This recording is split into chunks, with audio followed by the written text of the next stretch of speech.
ជំរាបសួរcôតអរនេះអរគុណព្រះសម្រាប់ថ្ងៃនេះអ្នកគ្រូមានមេរៀនភាសាខ្មែរនៅក្នុងថ្នាក់ទី3ចាអញ្ចឹងថ្ងៃនេះគឺមេរៀនរបស់យើងមេរៀនទី18រឿងទឹកចិត្តដ៏ប្រពៃចាអញ្ចឹងនៅក្នុងមេរៀនរបស់យើងតែមួយគឺយើងមានអំណាចយើងមានបញ្យលពាក្យចាយើងមានពាក្យផ្ទុយមានអីប៉ុន្តែថ្ងៃនេះគ្រូលើកយកចំណុចមួយនៅក្នុងមេរៀនរបស់យើងគឺចំណុចខចាដែលនិយាយអំពីចាសតិសស័ព្ទនិងពាក្យចាពោ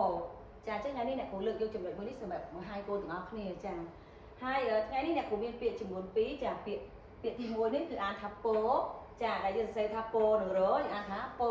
អញ្ចឹងពោកន្លែងនេះគឺថ្នាក់ពាក្យជានាមចាគឺមានន័យថាគុណដ៏ប្រសើរចាគុណដែលប្រាថ្នាចង់បានចាម្ដងទៀតពោថ្នាក់ពាក្យជានាមគុណដ៏ប្រសើរគុណដែលប្រាថ្នាចង់បានចាអញ្ចឹងអ្នកគ្រូក៏មានជាឧទាហរណ៍ផ្សារភ្ជាប់ជាមួយនឹងចាពាក្យពោនៅខាងលើនេះដូចគ្នាចាជាឧទាហរណ៍របស់អ្នកគ្រូគឺអ្នកគ្រូបានដាក់ថាសូមជូនពរឲ្យអ្នកគ្រូឆាប់ជាសះស្បើយចាអញ្ចឹងយើងដឹងហើយថានៅក្នុងអំណាចរបស់យើងគឺអ្នកគ្រូគាត់បានសម្រាប់នៅមន្ទីរពេទ្យហើយក៏ជាទឹកចិត្តដ៏ល្អរបស់សិស្សរបស់យើងហ្នឹងដែលគាត់បានចង់ទៅសួរសុខទុក្ខហើយម្ដាយរបស់គាត់ក៏ចាជូនគាត់ទៅអញ្ចឹងនៅពេលនោះម្ដាយរបស់គាត់ក៏ចាម្ដាយរបស់កូនសិស្សហ្នឹងក៏បានជូនពរទៅអ្នកគ្រូចាគាត់បាននិយាយថាសូមជូនពរឲ្យអ្នកគ្រូឆាប់ជាសះស្បើយចាអញ្ចឹងពរកន្លែងនេះចានេះចាគឺពរនឹងរហ្នឹងគឺ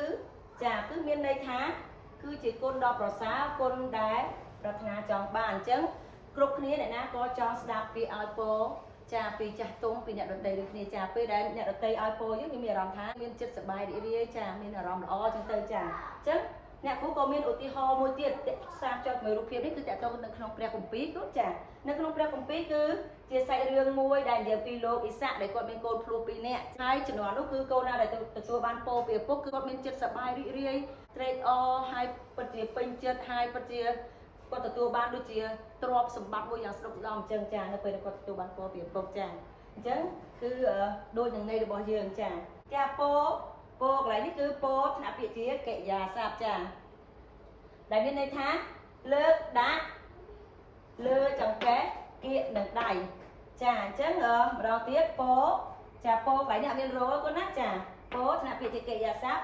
លើកដាក់លើចង្កេះគៀកនឹងដៃចាអញ្ចឹងអ្នកគ្រូមានឧទាហរណ៍ក្រោមដូចគ្នាចាមីងណាតពោចាមីងណាតពោចា